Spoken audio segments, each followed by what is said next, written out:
Ser podcast.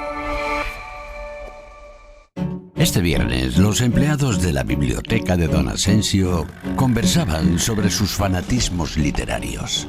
Pascual, tú al ser de Albacete, ¿te has leído todo Faulkner?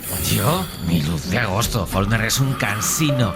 Es más de la zona de la Sierra del Segura, de los de Aina, pero los de Pazondo y los de la Sierra de Alcalá son más de la generación dorada rusa, ¿verdad, Manico? De toda la vida. Aprendemos a leer con Dostoyevsky, Don Fiodor, como decía Don Ubaldo, que en paz descanse. En mi casa éramos tan de Don Fiodor que castellanizamos su nombre y le llamábamos Don Teodoro. Y como siempre ganábamos el concurso de citas literarias en la Feria del Pueblo, al Pascu y a mí artísticamente se nos conocía como los hermanos Karamazov. ¿Y en Madrid? ¿Tú de quién eras? Bueno, en Madrid funcionábamos por barrios y a veces incluso por calles. Yo, como me crié en el barrio de Palacio, por aquello de la vecindad, pues todos éramos de Javier Marías. No solo lo leíamos, sino que lo memorizábamos. Para los de Palacio, Javier Marías es como el Rayo para los de Vallecas. Ay, niños, los estoy oyendo y mira, me erizo toda, porque en Tenerife somos también de un escritor. En Santa Cruz, desde que Neruda nos visitó, todos recitamos a Don Pablo en todos los tenderetes sociales y familiares. Mi padre dicen que cuando nací yo lloraba tanto, que me recitó Me gusta cuando callas y Mano de Santo hasta hoy. Pues estáis fatal, ¿eh? Porque en Pamplona no somos de ningún escritor, cada uno lee lo que quiere. Será en tu casa, hombre, porque en la mía leemos por parejas de escritores y además con fanatismo. Mi hermana es de los Muñoz Molina Lindo y que no se los toque nadie. Mi padre de los García Montero Grandes, mi madre de los Portela Ovejero y yo de los Sastre Maldonado. Pero estos hacen un podcast, solo escribe uno y no son pareja. Sí, porque tú lo digas. A mí su podcast me parece muy literario. ¿Qué pasa? No, Iñaki, calma. Es que este tío no me tiene que decir si Sastre y Maldonado escriben o no, o si son pareja o no. Es su vida, es su maldita vida y son literarios, ¿vale? Va, tío, lo siento. Suéltame, tío, que me dejes. Suéltame, déjame en paz. Ay, de verdad, no puedo con la violencia literaria. Calla, ¿y ese llanto desconsolado de dónde viene? Viene de la sala de filosofía, vamos. Parad. Dejadlo tranquilo. Ay, pobre muchacho, ¿pero quién es? Es La Salle, el tertuliano. Sí, desde que murió Jürgen Habermas está desconsolado. Viene todos los días a leerlo. ¡Ay, pobre! Se ha quedado sin su gran referente. Gonzalo Velasco también estaba muy tocado con lo de Habermas. Ya, pero él es más kantiano en la gestión del dolor. Ojo que la muerte de Habermas no suponga el final de las tertulias. Hoy por hoy Magazine. Ser podcast. Cuando le dije si quería bailar conmigo, se puso a hablar de Jung, de Freud y Lacan. Mi idiosincrasia le causaba mucha gracia. Me dijo al girar, la cumbia era intelectual. Me dijo al girar. 13 días después de Habermas, para la era de la intelectualidad, Antonio Martínez Asensio, buenos días. Buenos días, Astre. ¿Tú cómo llevas ese duelo? Yo lo llevo bien, porque yo soy más de Schopenhauer. Ah, mira, pensaba que me ibas a decir que eres más kantiano tú también. ¿No crees que hay como demasiado fanatismo literario entre los empleados de nuestra biblioteca? Yo les he visto calmados hoy, porque normalmente están los delibelianos del barrio de Delicias de Valladolid, que solo leen El Camino y son más heavies todavía. No estamos bien, ya lo ven. ¿Qué pensará de nosotros nuestra invitada de esta mañana, autora del relato Exilio, ilustrado por Agustín Comoto, editado por Páginas de Espuma? Clara Obligado. Clara, buenos días. ¿Qué tal? Buenos días. No se lleve tampoco una primera impresión, así no te lleves una primera impresión... Es rara la impresión, ¿eh? Sí, ¿verdad? Sí, que somos buena gente. Posiblemente, gente, sí. pero no se nota, ¿eh? No, la verdad, te lo vuelvo a preguntar a las 11, vale. Después de la hora, y entonces ya me dices, oye, ¿tú crees que el fanatismo no es bueno ni en la literatura, verdad? Yo creo que es fantástico el fanatismo literario. ¿Ah, sí? No sé cómo se puede vivir sin él. En unos minutos vamos a entrar de lleno en Exilio, un relato que es la consecuencia dramática de algo que ocurrió hace ya 50 años, que todavía tiene heridas abiertas. Lo hemos ido hablando esta semana aquí en el programa, ese golpe cívico-militar argentino del 76 que dio paso a una de las dictaduras más sanguinarias del siglo XX, más crueles. Pero antes, Antonio, nos tienes que contar un libro en 3 minutos. Hoy, ¿cuál es el libro? Pues mira, hoy he decidido que os voy a contar un cuento en 3 minutos para innovar. ¿Y eso no es trampa? Bueno, no, ya verás, porque además como el tema de la semana, el libro de la semana es el que es, pues os voy a contar un cuento esencial de la literatura argentina, Casa Tomada, de Julio Cortázar, que está incluido en Bestiario y que apareció en 1947. Sabes que si es Cortázar te lo voy a comprar. Exacto, Cortázar, tiene muy buena prensa. Bueno, vamos allá. Todo comienza con 2 hermanos que viven en una casa espaciosa y antigua que guarda los recuerdos de su familia y de su infancia. Hacen la limpieza por la mañana, levantándose a las 7 y a eso de las 11, el hermano le deja a ella las últimas habitaciones por repasarse a la cocina. Almuerzan a mediodía, siempre puntuales. Ninguno de los dos se ha casado. Irene y su hermano han entrado en los 40 con la inexpresada idea de que el suyo es un simple y silencioso matrimonio de hermanos. Irene era una chica nacida para no molestar a nadie. Se pasa el día tejiendo en el sofá de su dormitorio. Los hermanos no necesitan ganarse la vida. Todos los meses les llega el dinero de los campos y el dinero pues aumenta. La casa tiene un comedor, un salón, la biblioteca y 3 dormitorios grandes en la zona más retirada. Luego hay un pasillo con una puerta maciza de roble que aísla esa parte del ala delantera, donde hay un baño, la cocina, los dormitorios de los hermanos, con un cuarto de estar que comunica los dormitorios y el pasillo. Irene y su hermano viven siempre de esta parte de la casa. Casi nunca van más allá de la puerta de roble, salvo para hacer la limpieza. Por ahora, todo tranquilo. Sí, pero un día que Irene está tejiendo en su dormitorio, su hermano escucha algo en el comedor o en la biblioteca y también lo escucha al mismo tiempo al fondo del pasillo. Se tira contra la puerta antes de que sea demasiado tarde, la cierra de golpe, apoyando el cuerpo, echa la llave y se lo dice a Irene. Han tomado la parte del fondo. Ella contesta que entonces tendrán que vivir a este lado. Al otro lado han quedado muchas de las cosas que querían: libros, carpetas, pantuflas, una pipa de enebro. Pero bueno, todo tiene sus ventajas. La limpieza se simplifica. Irene está contenta porque le queda más tiempo para tejer. Están bien. Se puede vivir sin pensar. De hecho, a veces puede ser lo mejor. Pero una noche el hermano siente sed y cuando va hacia la cocina, desde la puerta del dormitorio, oye ruido en la cocina o tal vez en el baño. Se detiene y vuelve sobre sus pasos. Se quedan escuchando los ruidos a este lado de la puerta de roble. Él aprieta los brazos de Irene y la hace correr hasta la cancela sin volver atrás. Los ruidos se oyen más fuerte, pero siempre sordos a sus espaldas. El hermano cierra la cancela y los dos se quedan en el zaguán. Desde allí no se oye nada. Irene dice que han tomado esta parte también. El tejido le cuelga de las manos y las hebras van desde la cancela y se pierden por debajo de la puerta. Cuando Irene ve que los ovillos han quedado del otro lado, suelta el tejido sin mirarlo. Su hermano le pregunta si tuvo tiempo de llevarse alguna cosa. Irene contesta que no. Están con lo opuesto. El hermano se acuerda de los 15.000 pesos en el armario de su dormitorio, pero ya es tarde.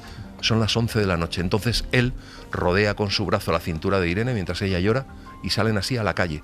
Antes de alejarse, el hermano cierra bien la puerta de la entrada y tira la llave a la alcantarilla, no sea que a algún pobre diablo se le ocurra robar y se meta en la casa a esa hora y con la casa tomada. Casa tomada, de Julio Cortázar, que está incluido en Bestiario, que pueden encontrar en Alfaguara, también en De Bolsillo. Claro, tú además de lectora de Cortázar y admiradora, creo que has podido enseñarlo en el taller de escritura. Sí, sin cansancio. ¿Cómo se enseña? ¿Cómo es eso de poder enseñar a Cortázar? Bueno, es muy fácil enseñar a Cortázar porque solamente leerlo es una clase maestra. Estaba pensando que tu resumen es más largo que el cuento, en realidad, ¿no? O sea, que tiene una capacidad de síntesis y es justamente un cuento de exilio también. Claro. Porque es cuando él se va, se dice que es un cuento sobre el peronismo, ¿no? Que es cuando él se va de Argentina y tira la llave y se va a Francia. Esos que se mueven hacia cualquier dirección, peces de colores y que llaman la atención, peces fugitivos que se tratan de esconder. Hay una fecha sobre la que vamos a ir volviendo, que ya hemos destacado esta semana porque se ha cumplido el 50º aniversario, 24 de marzo de 1976. Se acaba de cumplir esos 50 años de ese golpe en Argentina, terrible en sus consecuencias. Se cuentan en el relato Exilio de Clara Obligado. En unos minutos vamos a abrir sus páginas ilustradas por Comoto. Y entre tanto, como en este programa saben que nos gusta hablar mucho de libros, nos pueden seguir llamando al 900-100-800 para recomendarnos a aquellos que hayan leído y que nos quieran aconsejar, que quieran incorporar a los anaqueles, a las estanterías de esta biblioteca. En el 900-100-800, ¿cuál es el libro que nos quieren donar? Hoy por Hoy Magazine. Ser Podcast. El 5 de diciembre de 1976 llegué a Madrid procedente de Argentina. Lo hice en un avión de Iberia que tomé en Montevideo por el temor que me producían las constantes desapariciones en la frontera.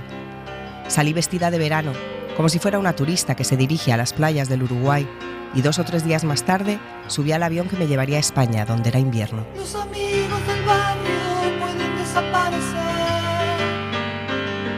los cantores de radio pueden desaparecer, los que están en los diarios pueden desaparecer, la persona que amas puede desaparecer. Verán, esta es la historia de un libro, es pequeñito, tiene 106 páginas, de tapa dura. Es verdad que igual entre los cientos de libros que se acumulan entre mostradores, mesas, estantes de una librería o de una biblioteca, pues cuesta verlo, aunque la ilustración de Agustín Comoto llama la atención. Pero ante la duda pueden preguntar por Exilio, un relato de Clara Obligado, ilustrado por él, por Comoto, como decía, editado por Páginas de Espuma. ¿Y por qué hay que preguntar por él? Porque las apariencias engañan y este libro tan pequeño es más grande de lo que parece. ¿Tú por qué has escogido hoy, Antonio, Exilio como libro de la semana? Bueno, yo creo que es un libro extraordinario, profundo, emocionante y que cuenta el drama del exilio desde muchos puntos de vista que no se han contado tanto y que te impacta. Es una lectura muy rápida, pero maravillosa. Exilio que arranca con una fecha que acabamos de escuchar ahora. Este era el primer fragmento, el 5 de diciembre de 1976. ¿Qué hay, Clara, detrás de esa fecha? Bueno, es una fecha que yo siempre me deprimo. Cuando llega el 5 de diciembre, sin darme cuenta, estoy triste. O sea, es un momento, el exilio, como ciertas emigraciones también, es un corte en la vida que hace que nunca más vuelvas a ser la misma persona, ¿no? Entonces es algo que vuelve a tu memoria, es algo que nunca se cierra.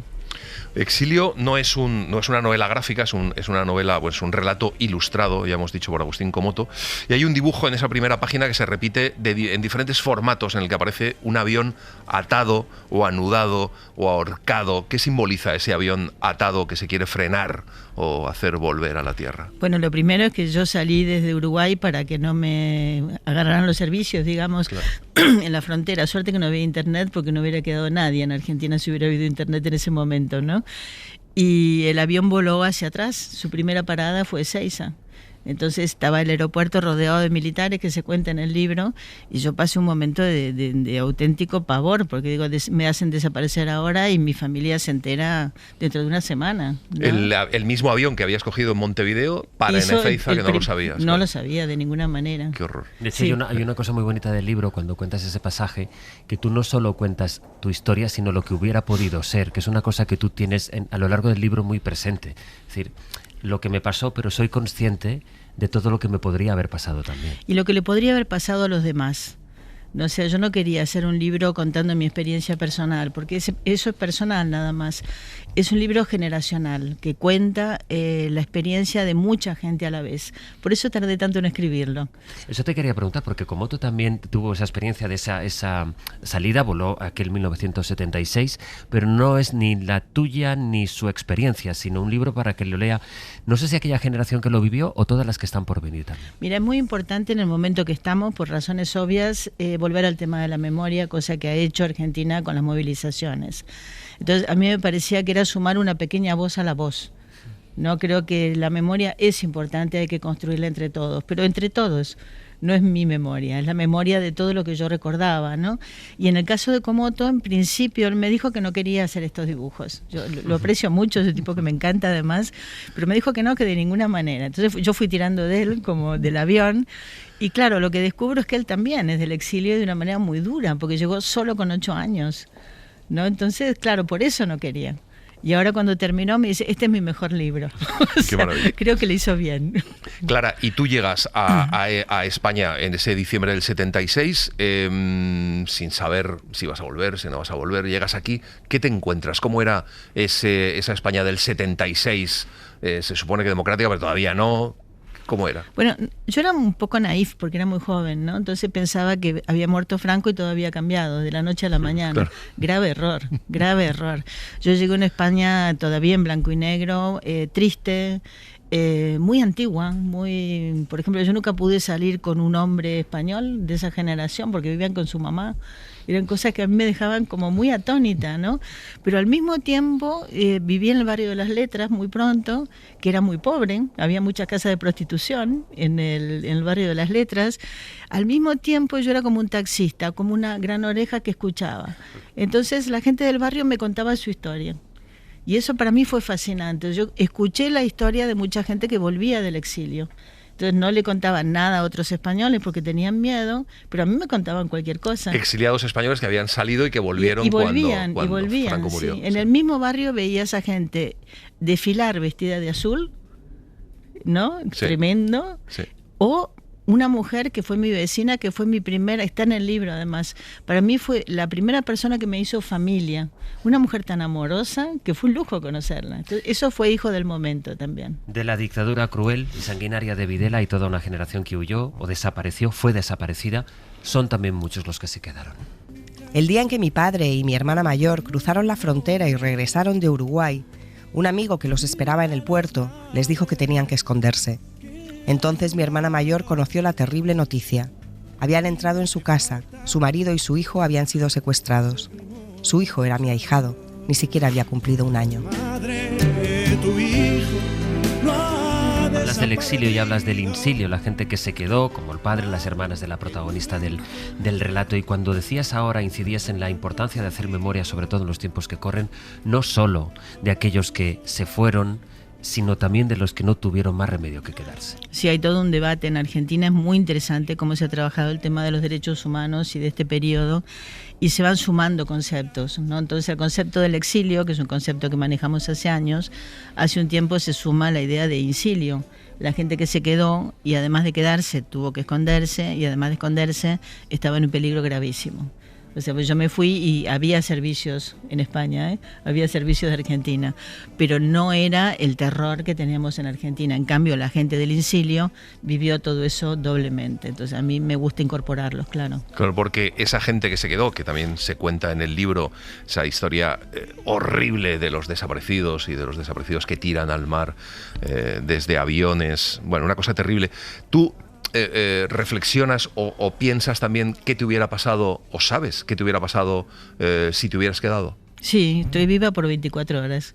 O sea, yo me fui porque estaba ya en una situación muy peligrosa, decidí irme y allanaron la casa de mi hermana verdaderamente, donde yo estaba viviendo, y sobreviví, pero por milagro. O sea, no se llevaron a mi sobrino, eso es parte de otra historia. Vale. Pero podría haber sucedido perfectamente. Entonces yo siempre pienso que me ha sido regalada cierta parte de la vida y que la tengo que usar bien. Por 24 horas. 24 horas justas, ¿eh? ¿Vuelves mucho a aquello? ¿Lo piensas mucho? Bueno, yo no soy una persona muy pesimista ni atada al dolor, pero me parece que mantener la memoria es importante, ¿no? Yo creo que la memoria tiene que ser como una herida fecunda, o sea, algo que te empuje hacia adelante, porque si no, ¿para qué sobreviviste? O sea, no soy melancólica, pero sí que tengo memoria. Hay otros personajes en la novela también, bueno, se cuentan muchas historias y está muy bien como según vas leyendo, vas viendo esas diferentes posibilidades de todo lo que podría pasar. Algún personaje, hay uno que a mí me ha gustado, que se llamaba Chango, ¿no? Que es un personaje real que formó parte de tu vida, que es el que casi al final de la novela del relato dice que el exilio no se acaba nunca, ¿no? ¿Quién era este Chango? Chango era mi pareja. Y sí desapareció. Sí. Sí. Entonces, en este libro hay un homenaje a Chango que lo hace vivir, que esa es la posibilidad de la literatura, ¿no? Entonces, la mujer a la que le cuentan la desaparición del hermano es la hermana de Chango. O sea, esa historia está metida, pero la ficción me permite hacerle un pequeño homenaje, porque no está ni el apellido ni nada, claro, y darle una vida que no tuvo. Clara, ¿y el exilio no se acaba nunca? No, no se acaba nunca. Estamos ahora hablando de ello. No se ha acabado ahora. No, es algo que te marca con mucha tenacidad, como si muere un hijo o si las grandes pérdidas, ¿no? Dice Borges, los hechos graves están fuera del tiempo. Y es verdad, está fuera del tiempo. Y a mí me constituye como persona y como escritora. Hay muchos momentos que son... Lo comentábamos antes y le decía a Antonio, le agradecía a Antonio que hubieras cogido tu libro, porque es un libro que a lo mejor pues no hubiera parado en él en la librería y considero que es una pequeña joya porque te lleva a muchos sitios. Pero hay muchos momentos que impactan. Por ejemplo, la última vez antes del exilio, antes de la salida, cuando tú ni siquiera eres consciente que estás a 24 horas de decidir tu destino. El último momento que se reúne la familia, ese último es un momento que golpea ese. Golpea, pero mi hermana menor, que era actriz entonces, monísima, se dedicó a hacer el loco en una esquina y a burlarse y a ligarse hombres y mandarlos al diablo. Y yo digo, ¿cómo la risa ayuda a los momentos graves, ¿no? Porque era un momento grave. Sin embargo, yo lo recuerdo con mucho cariño el momento. O sea, no lo recuerdo de manera patética porque de verdad me estaba yendo de la muerte también. La presión en ese momento era insoportable. Entonces, para mí, lo de menos era salir del país. Y cuando decías antes que en tu llegada aquí, en el exilio, también había servicios argentinos aquí, ¿cómo era la gestión de ese miedo? Es decir, te vas de tu país, te tienes que ir de tu país, escapando de una muerte segura, pero cuando llegas a otro, sigues con miedo a que te puedan perseguir. Y no solo eso, sino que la transición tampoco fue un juego de niños. En la esquina de mi casa murieron los abogados de Atocha, que uno no recuerda cómo fue la transición. Fue muy violenta la transición. Entonces te daba miedo todo el tiempo distintas cosas. Y una de las Madres de Mayo desaparece en Madrid, o sea que sí había connivencia los servicios, ¿no? O sea, que eso estaba ahí. En el exilio también hay competencia, no todos los exiliados son iguales. Los exiliados argentinos no teníamos tanta suerte como los chilenos. Ellos eran comunistas o socialistas, algo que se comprendía en este nuevo contexto, y recibían la escasa solidaridad que se repartía desde las instituciones. La muerte de Allende conmovía a cualquiera, actuaba como carta de presentación. En cambio, muchos de nosotros, los argentinos, habíamos adherido a ese fenómeno que se llamó Perón. ¿Quién sabe, Alicia, este país no estuvo hecho porque sí? Este fragmento me impactó mucho, esto de decir Allende era una carta de presentación, porque, bueno, y al final dices, claro, se sabe si socialistas, comunistas, tal, pero ¿cómo entender la realidad de Argentina, ¿no? La composición política de aquel país, Perón, además aquí...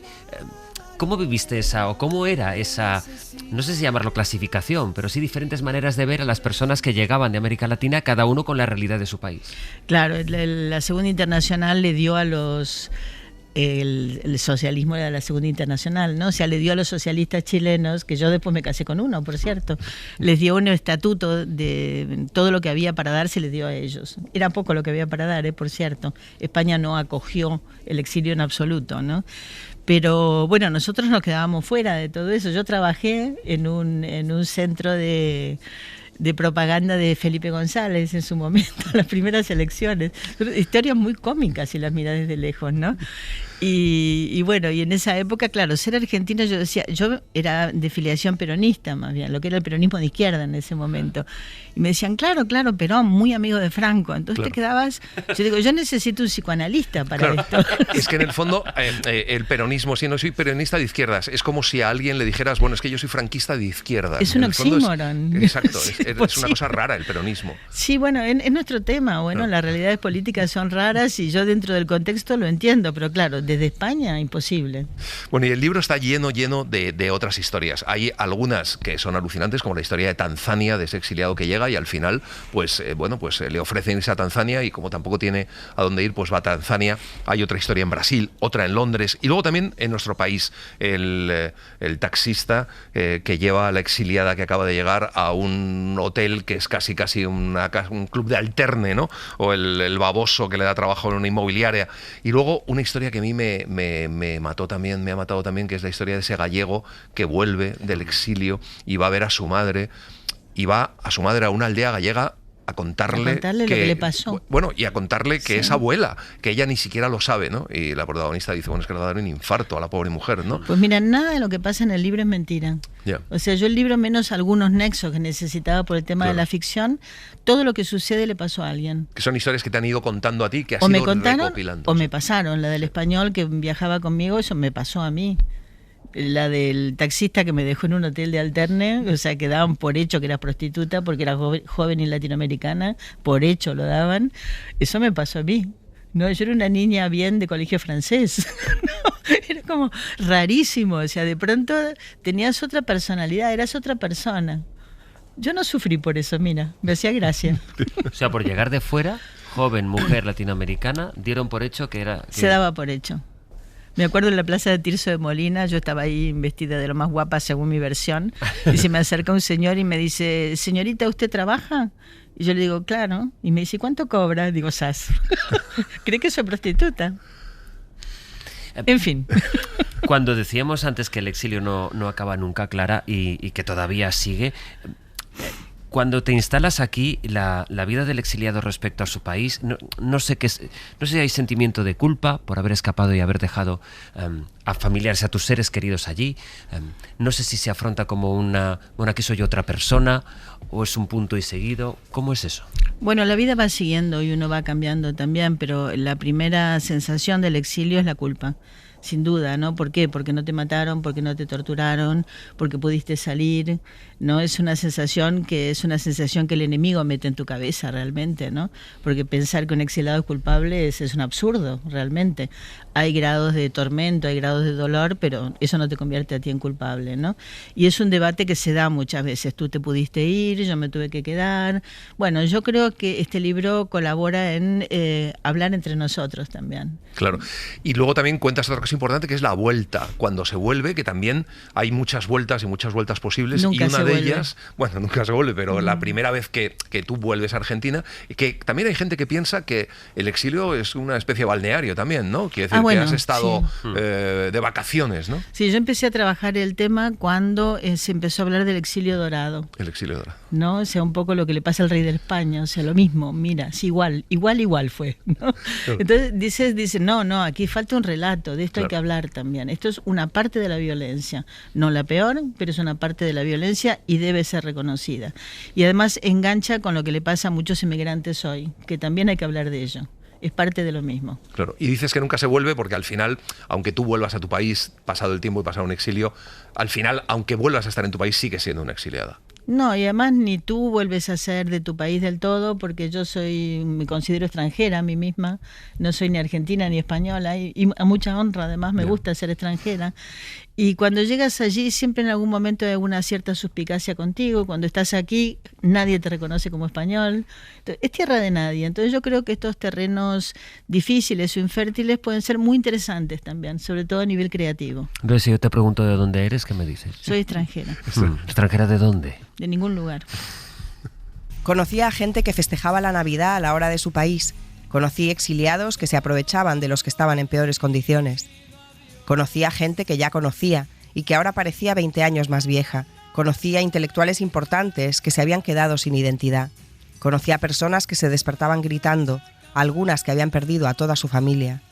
Conocí a una muchacha que había concebido un hijo después de ser violada en la cárcel y cuyo novio, también víctima de la tortura, mató al niño a patadas. Conocí tantas cosas que no me caben en el recuerdo. Solo le pido a Dios que lo injusto no me sea indiferente.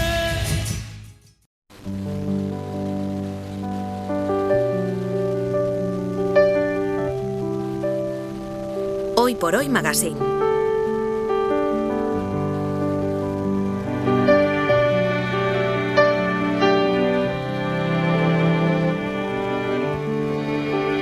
Ser podcast. Han pasado los años y me vuelve ese recuerdo. Los sueño, una y otra vez. Malditos sean, 1000 veces malditos, los que me partieron la vida en dos. He tardado mucho en llegar a odiarlos. Voy descubriendo que me vaciaron de pasiones, que el esfuerzo por ir queriendo otros acentos solo me dejó energía para seguir viviendo. Ni siquiera la rabia supo mantenerse a flor de piel. Todo está guardado en la memoria. Sueño de la vida y de la historia. Exilio es la novela de esta semana en la biblioteca que compartimos con Clara Obligado, con su autora, con Antonio Martínez Asensio, en los 50 años del golpe de Videla. Este fragmento que escuchábamos ahora, Clara, ¿te costó mucho llegar a odiar? Sí, porque toda tu energía vital estaba puesta en sobrevivir. ¿Y sigues odiando ahora? Sí, claro. Me parece un sentimiento como cualquier otro y me parece un sentimiento lícito. Clara, ¿sigues buscando ese alguien que te diga: yo te conozco de todas tus vidas, para que todo tenga sentido? No, ya no. Yo ya me acepto como una persona fragmentaria, una especie de puzzle de experiencias, ¿no? Pero tiene que ver con la edad también. No, ya no necesito que me reconozcan de fuera, sé quién soy. Tú que sigues la actualidad española y la argentina, ¿cuál es más entretenida? Hombre, entretenida la Argentina, que te levantas cada mañana con un soponcio de distinto tono. Bueno, aquí no estamos mal tampoco no de soponcios, mal, no estáis nada mal, Aquí nada no estamos, mal, estáis no mejorando progresivamente, ¿sí? Mejorando hacia atrás, digamos. Le recomendamos mucho esta novela Exilio, 106 páginas de espuma, ilustrada por Komoto, que es un libro sobre algo que ocurrió hace 50 años y que sin embargo sigue siendo tan necesario su reivindicación y su relato medio siglo después y todo el tiempo que falta. Seguiremos hablando de la novela, pero sabes que para venir a la biblioteca nosotros exigimos a cambio un pago. Tú te tienes que venir con un libro debajo del brazo. Uno finito elegí. Finito, bueno, Sí. vale. Aquí no Como- hacemos como esa aplicación que te dice cuánto Proust, tiempo tardas en leerlo. ¿Sabes? Estas aplicaciones que te dicen, este No libro me te lo lees cuentes, en una no me hora. cuentes cosas horribles, por No, favor. bueno, pues en esta distopía ya ya vivimos, ya lo siento. El exilio sí, pero eso no, por favor. Pues que sepas que hay alguien que dice exilio, claro, obligado. Te lo puedes leer en 37 minutos. Dios. Claro, es que ya sé que no se escribe por eso, pero en fin. ¿Qué libro te has traído tú? Hombre, yo me he traído una maravilla que veo que no tenéis ni un libro de esta autora en la biblioteca. Ni un libro tenéis aquí. Kate Chopin, una autora que escribe una novelaza en los últimos años del siglo XIX, que es El despertar, que es una especie de Madame Bovary, pero contada por una mujer, lo cual hace que sea absolutamente otra historia, que el voltaje de sensualidad suba notablemente, la diversión también sube, y creo que es una manera de mirar un siglo que hemos mirado siempre masculino.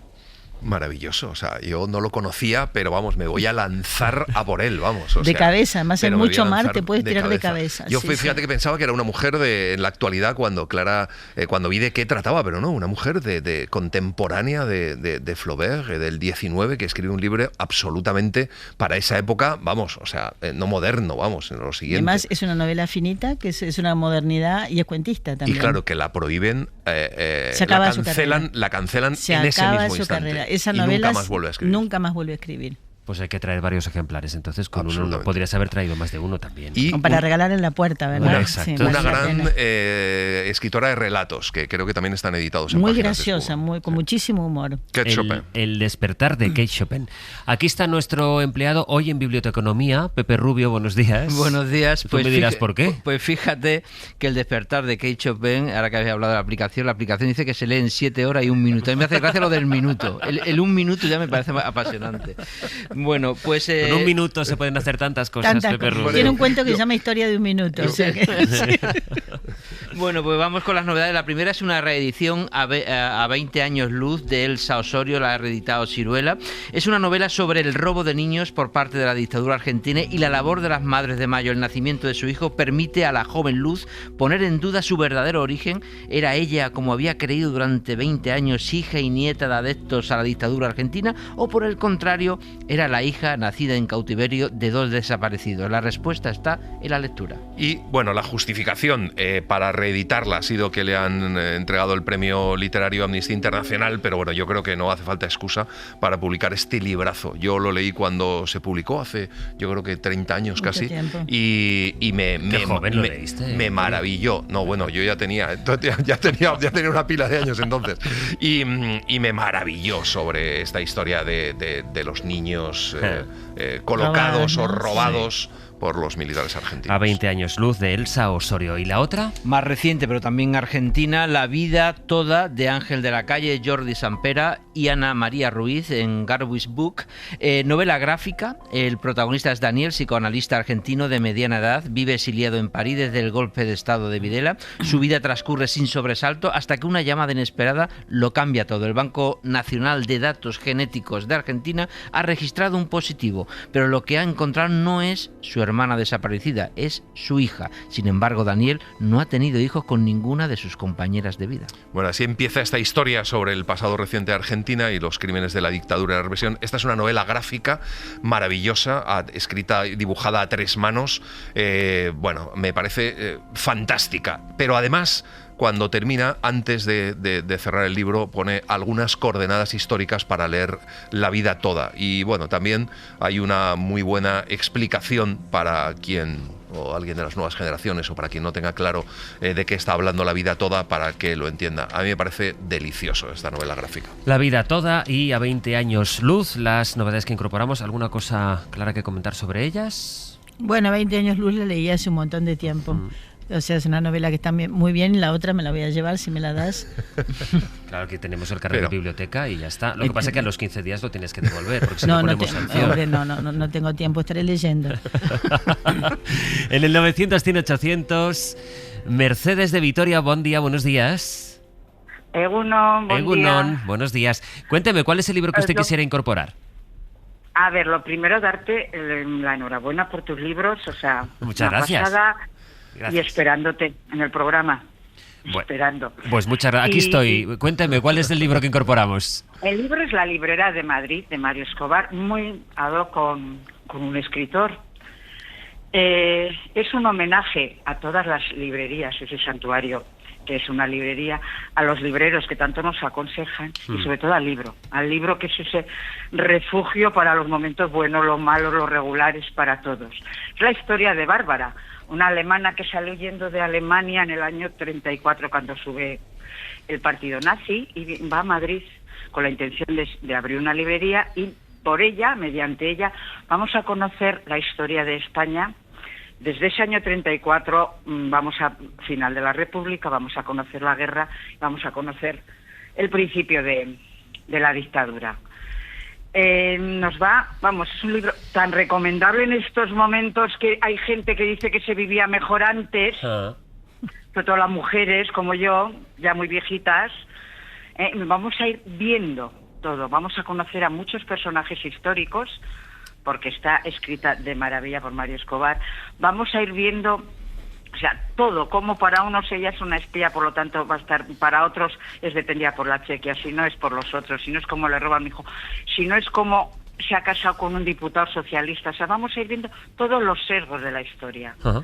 Pues siempre con ella y siempre con un libro y esa librería.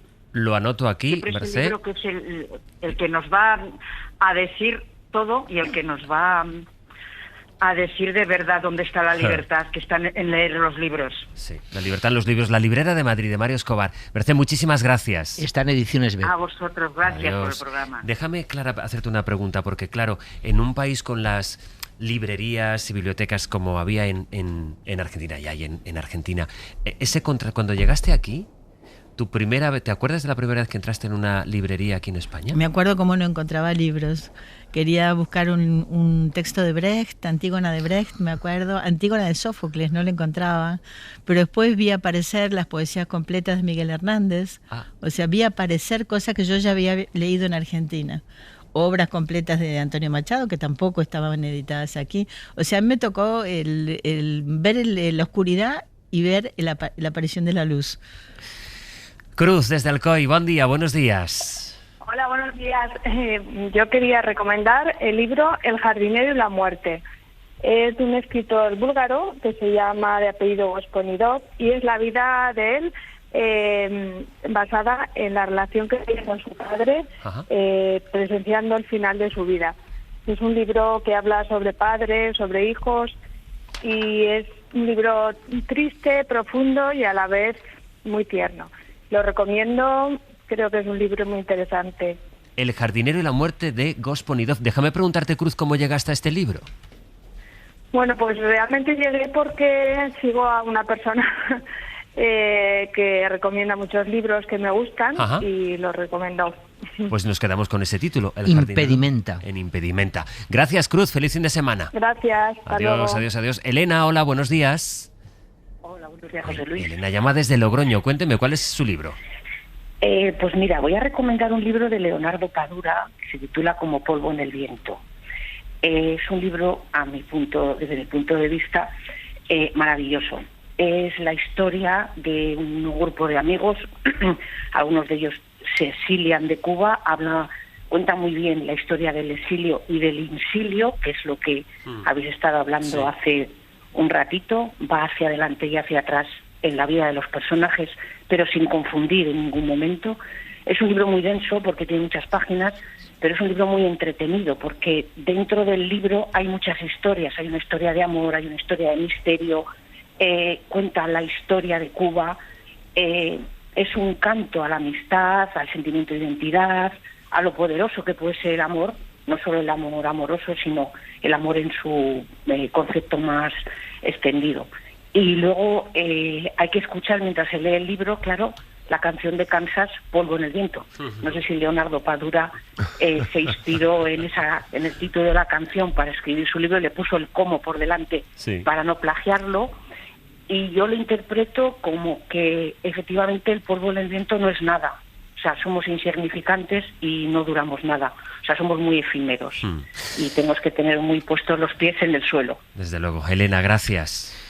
Espera, te tengo que decir una cosa. Dime. Acabo de hablar con mi hijo, que me ha llamado hace un momento, no por esto, sino por otra cosa, y me ha dicho, por favor, que te diga que es muy fan tuyo, que escucha tu podcast contigo y Maldonado todas las semanas. Pues muchas gracias. ¿Vale? Dile que tiene muy buen gusto, dile de mi parte. Elena, muchas gracias. Vale. Muchas gracias a vosotros. Adiós, como polvo en el viento. Está en Tusqué como todo Padura.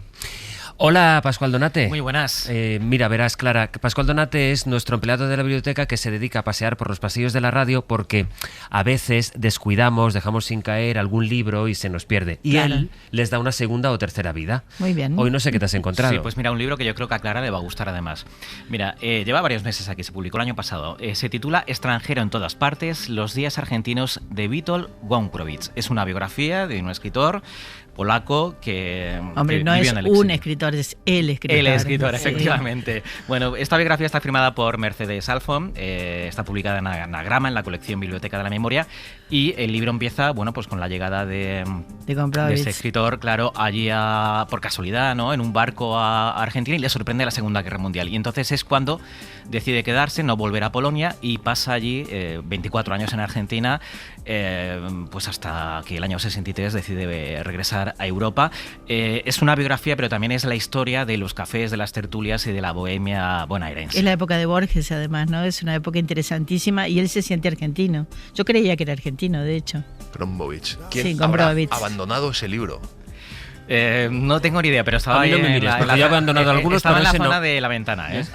Y también tiene una relación con el teatro, que hoy es el día, hay que recordar Sí, también que hoy es el porque día, él también es Día dramaturgo. Internacional del Teatro. ¿Sabes que yo he hecho hoy un poco de ti? Porque esta madrugada cuando venía al estudio me he tropezado con un libro y digo, pero esto, Historia de la Alegría. Y he pensado que en los tiempos que corren... Veo que es un libro pequeño. Sí. Bueno, pero lo dices por los minutos que puedo dedicar a su lectura. Ya. Para la alegría, una sonrisa. No. Ya. Dice, viaje al corazón de nuestra intimidad. Y me ha parecido muy interesante que a alguien le pueda dedicar tiempo a investigar sobre en qué momento, a partir de la alegría, se puede hacer una historia del mundo. Y bueno, ya os contaré. Es verdad que tengo como una pila de libros por leer, pero en fin, si yo sería peor que tú, yo el libro lo devolvería a los 15 meses, no 15 los 15 meses, días. Un libro, una hora, Antonio. Pues mira, esta semana vamos a contar Tempestad en junio, que es el primer libro de Suite Francesa, de Irene Nemirovsky, que ya sabes que es un proyecto Adoro que... Nemirovsky. Claro, iban a sí. ser 5 libros. Bueno, pues murió en Auschwitz y en el 42 y dejó solo 2 de esos 5 libros, y Tempestad en junio es el primero y es una maravilla. Cuando la gente dice que no tiene tiempo para escribir, Nemirovsky es un buen ejemplo. Que como yo, Perseguida, por ejemplo, tomo la charla de Sí. hoy. O sea, perseguida por Claro, los nazis, escribió exacto. Suite Y Francesa. cuenta qué pasó en París cuando entraron los alemanes. Quiere decir, habla también de los refugiados, de lo que ocurrió, con lo que cuando lo lees también es tan actual. Es maravilloso, Es maravilloso, sí. maravilloso. ¿A ti te pasa que no tienes tiempo para qué cosas, Clara? Yo no tengo tiempo para nada. Solamente estás aquí. leo, doy clase y viajo, como si hubiera perdido la cabeza. Bueno, hombre, no está nada mal. ¿Vuelves mucho a Argentina? Voy todos los años y me da como una fiebre militante. Doy clase, voy a clubes de lectura. Yo no podría vivir sin Argentina. Hay una pasión cultural que a mí me estremece y me constituye también. ¿No? Me encanta ir. ¿Y sigues mucho la vida de tu país a través de sus libros? Es decir, cuando vas aquí a una librería en España, ¿buscas saber cuál es la novedad argentina y al revés? No, yo me considero extranjera leyendo, leo una mezcla de cosas, no leo por país, me parece que la frontera es un criterio literario pobre.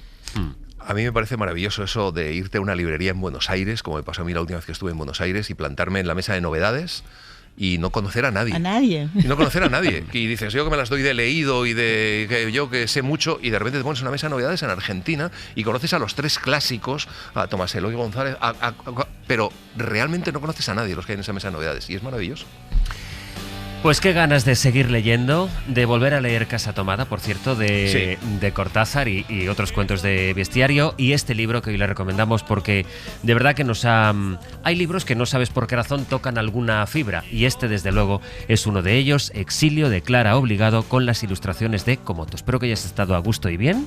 Fantástico, no me quiero ir, estoy agarrada al micro y no me quiero ir. Pues mira, ahora vamos a hablar de música y vamos a escuchar música en directo, o sea que el plan no está nada mal. Me tengo que ir a leer, no puedo. Es verdad, pero si me acabas de decir que no tienes tiempo para nada. Es verdad, me voy corriendo. Es que adiós, Clara Obligado. Chicos, hasta la semana que viene. Para no perderte ningún episodio, síguenos en la aplicación o la web de la SER, Podium Podcast o tu plataforma de audio favorita.